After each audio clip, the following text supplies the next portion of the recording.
In one aristocratic household, a single line in a ledger stripped a young enslaved girl of her family, her rations, and her child's name. What happened behind those closed doors was not recorded as violence. It was recorded as policy. One name recurs across a cluster of documents: Amina. Her presence in the papers is fragmentary. A marginal notation here, a ration column there, a later line in a household register, but enough to follow traces. The records never narrate what she felt or consented to. They record what others decided for her. This is not a story told for shock. It is told because the paperwork still exists, and because those neat administrative phrases converted private violation into permanent categories. Terms like assigned cohabitation and corrective assignment did not describe feelings. They restructured daily life, family belonging, and even the names children would carry for generations. To understand that transformation, we must begin by explaining how historians and conservators assemble a case from fragmentary sources. Archival work is not forensic certainty, it is careful reconstruction. When a conservator notes a cuff stitched into a ledger, when a neighbor's deposition mentions a folded note, when a scribe's neat hand alters a column, each element is a piece that must be weighed, dated, and placed in relation to others. Ledger entries show administrative acts. Depositions paraphrase the responses of neighbors or household witnesses. Conservator notes document material traces: fiber, stitch, the position of an object within the binding. Where pages are cut, ink is scraped, or marginalia erased, we must explicitly mark those gaps as points of uncertainty. Records indicate a repeated procedure across the files we examined. The reconstruction that follows is based on triangulation of ledgers, depositions, and conservation reports. Where the record is fragmentary, I will mark that uncertainty. The pattern begins with discovery. A neighbor or a junior household member finds a folded note or observes an encounter. That discovery is reported to a steward or overseer. Depositions often paraphrase this report rather than reproduce exact words. The steward, or sometimes an overseer acting on the steward's instruction, refers the matter to a minister who performs a ritualized moral framing, the details of which the records rarely, if ever, provide verbatim. A scribe then commits an entry to the household ledger. That entry, often brief and formulaic, is the decisive administrative act. It reassigns lodging, adjusts rations, restricts movement, and sometimes reclassifies children who are present as household charge rather than kin. The ledger entry is not simply a record of an event. It is an instrument that prescribes future treatment. Consider the ledger sequence associated with Amina, reproduced in multiple complementary sources. According to ledger entries, an incident noted by a neighbor leads to an instruction recorded in the steward's book. The steward's marginal note, fragmentary, written in a different hand, is cross-referenced in a deposition paraphrase. A neighbor testified that a folded piece of paper had been found and brought to the steward. The minister's involvement appears in a later column entry. A line records that a moral conciliation or ritual token was administered. The ledger's shorthand and the minister's own parish notes do not give a script, and it is uncertain how the ritual was framed. It is essential to emphasize that the records do not document consent. They document an administratively authorized response. The scribe's ledger entry that follows is terse but consequential. It uses a term that occurs across several household books in our sample, rendered here as assigned cohabitation, or, in some registers, as corrective assignment. Those phrases are procedural. They convert a private situation into a category that triggers material changes. Ledger columns show these changes concretely. A ration decrease in the food column is recorded in the weeks after assignment. A lodging column shifts an individual's sleeping place from with kin to house, sometimes with an accompanying note about supervised quarters. Movement registers show a new requirement for permissions to leave the household grounds. Correspondence logs, where present, are stamped or crossed to indicate censorship or review. These are not metaphors. The paper trail demonstrates administrative consequences. One ledger entry, for example, lists a name and then, in the rations column, reduces daily bread and meat allocations for the months that follow. A conservator's note accompanying the ledger, a record made by conservator Amelia, documents that folded between the pages at that point was a small hand-stitched cuff bearing initials. Amelia's conservation report records the cuff's fibers, the stitch pattern, and its placement in the binding. Her photography shows how the cuff was carefully placed to avoid ripping the brittle paper. Her report concludes that the cuff was concealed deliberately, but she cannot say by whom. The cuff itself is a material counterpoint, a remnant of daily life and a claim to self inscribed privately, preserved within the pages that sought to define and control that life. A second example of administrative power appears in correspondence and in a different household's ledger. A deposition paraphrases a neighbor who found a folded note hidden in a mattress. That folded note, when catalogued and documented, contained names and a short list of instructions or promises. Conservator notes mark the handwriting as consistent with enslaved hands recorded elsewhere in the same household. The ledger entry that follows the neighbor's report includes a brief phrase, "letters censured," and an asterisk that corresponds to a later instruction. All incoming and outgoing letters for the named person were to be opened and read by a household official. The material consequence is clear in the records. Post entries show interruptions. Correspondence logs indicate additional checks. When communication is controlled, so too are relationships and the formation of kinship networks.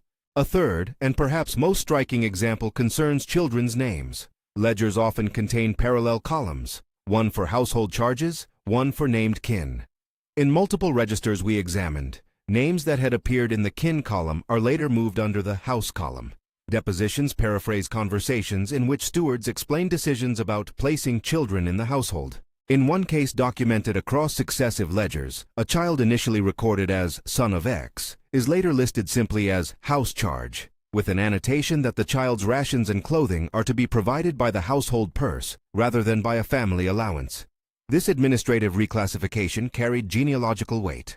Over time, entries in probate inventories and later household lists treated those reclassified children as part of the household's assets or dependents rather than as part of the mother's kin network, with predictable implications for inheritance and identity. It is important to insist on methodological caution here. A single ledger line does not prove motive, nor does it reconstruct a private scene. But where similar entries recur across multiple documents, where we find near-identical phrasing, repeated ration adjustments, and corresponding movement restrictions, we can make pattern-based inferences about administrative practices. Investigator Lewis and Professor Andrews, whose analyses of household ledgers form part of the evidence base for this narrative, emphasize exactly this point.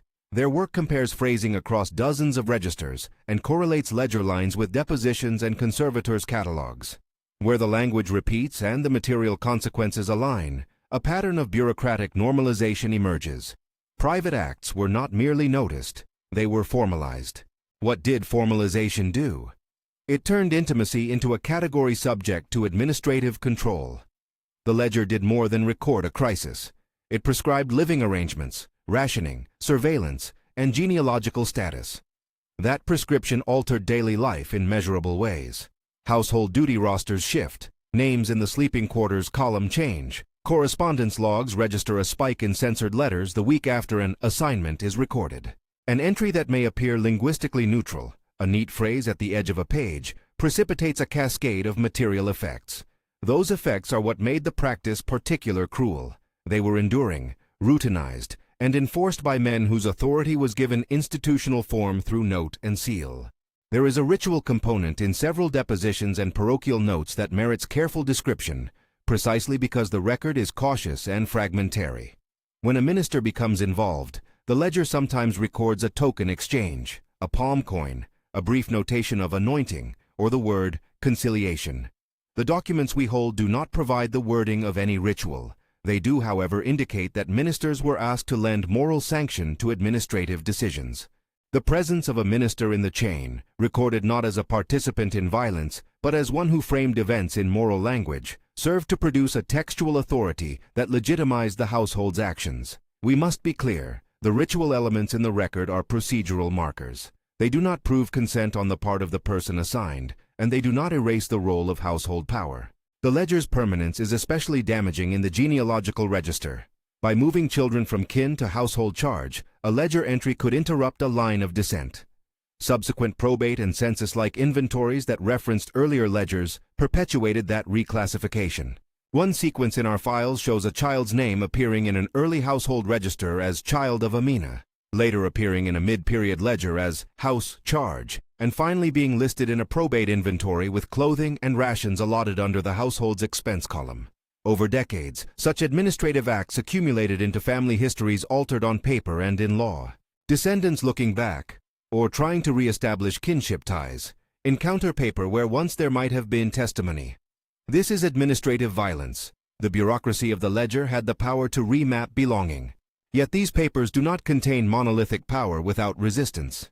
Hidden within the same volumes that record assignment are traces of refusal, of memory, and of care.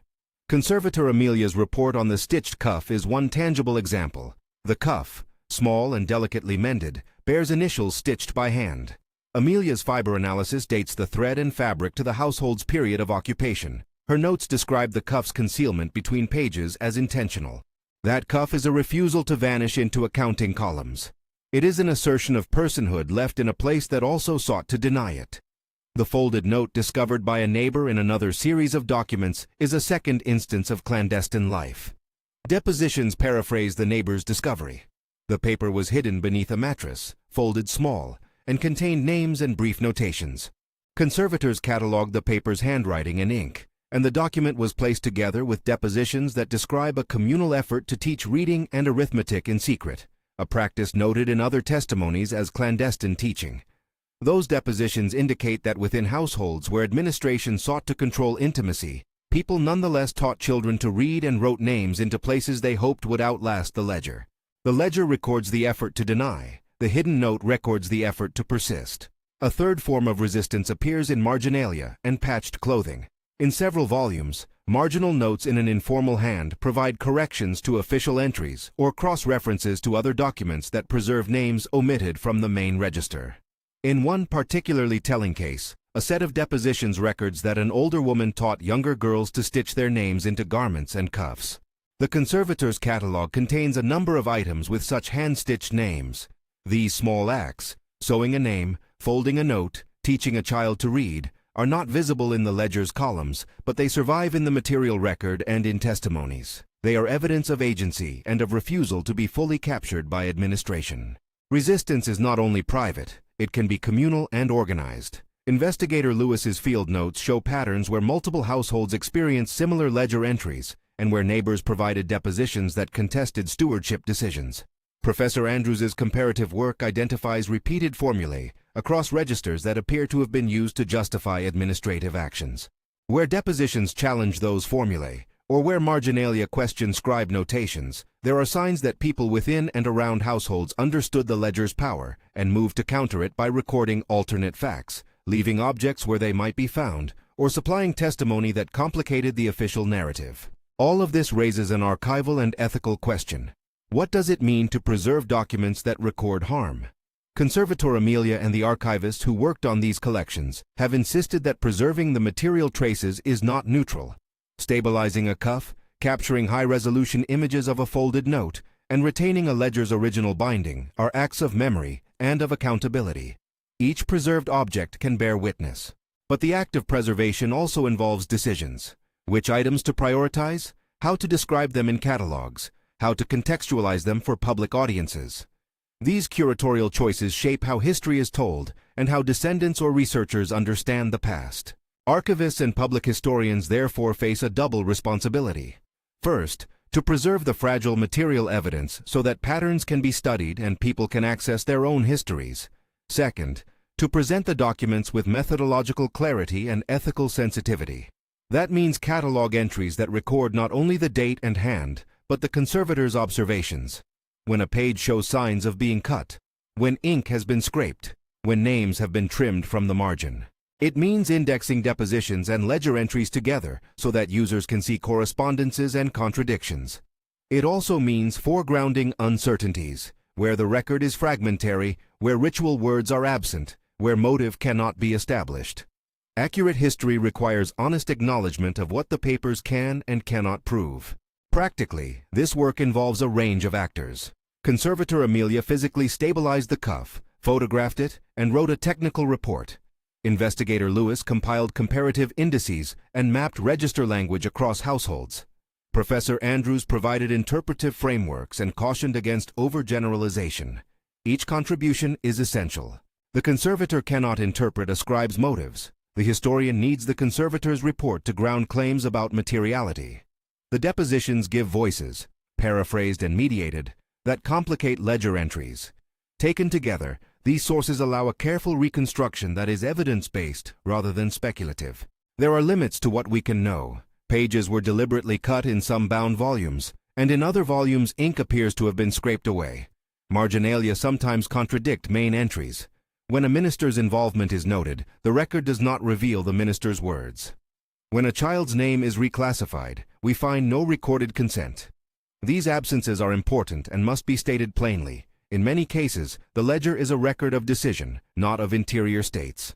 We cannot and should not invent feelings or conversations. Where scholarly reconstructions connect the dots, they are explicitly marked as such.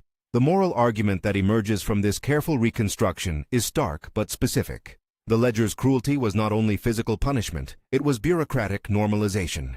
By converting intimate coercion into an administrative category, household officials made private violations a recognized part of daily governance.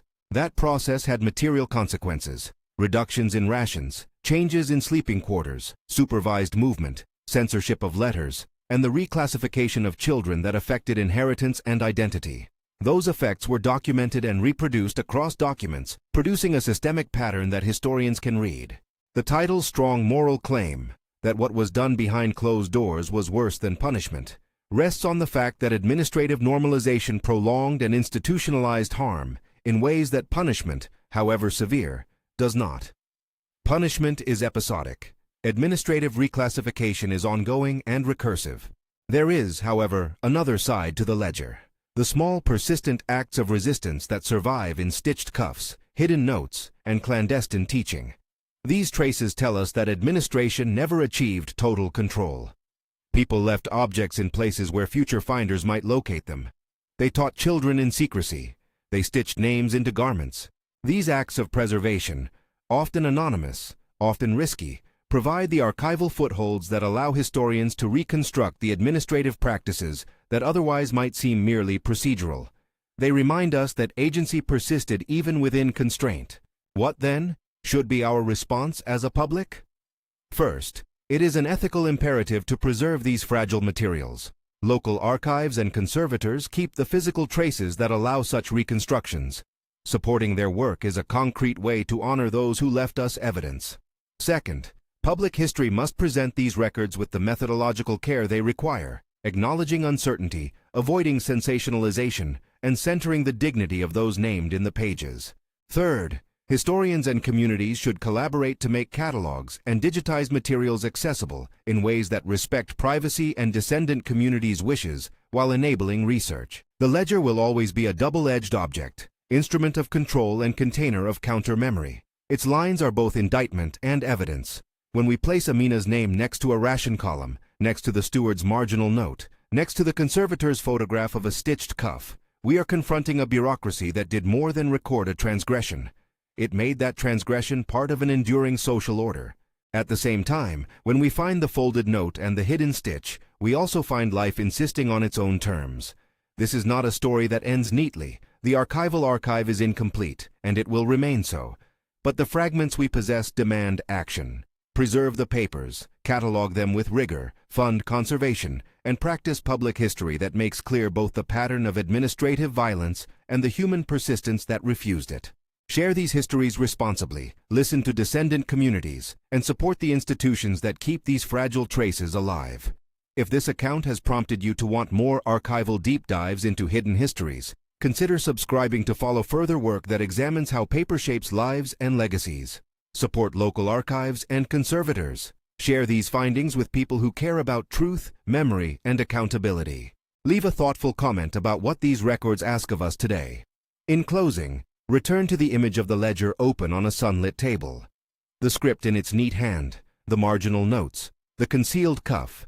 Together they show a bureaucratic cruelty that converted private violation into administrative fact. They also show resistance, names stitched to fabric, notes folded and hidden, lessons taught in secret. The ledger did not erase those acts. It preserved its own brutality and the small ways people insisted on being known. Remembering both sides is the historian's task and the public's responsibility. Support archives, preserve evidence, and keep listening for the names in the margins.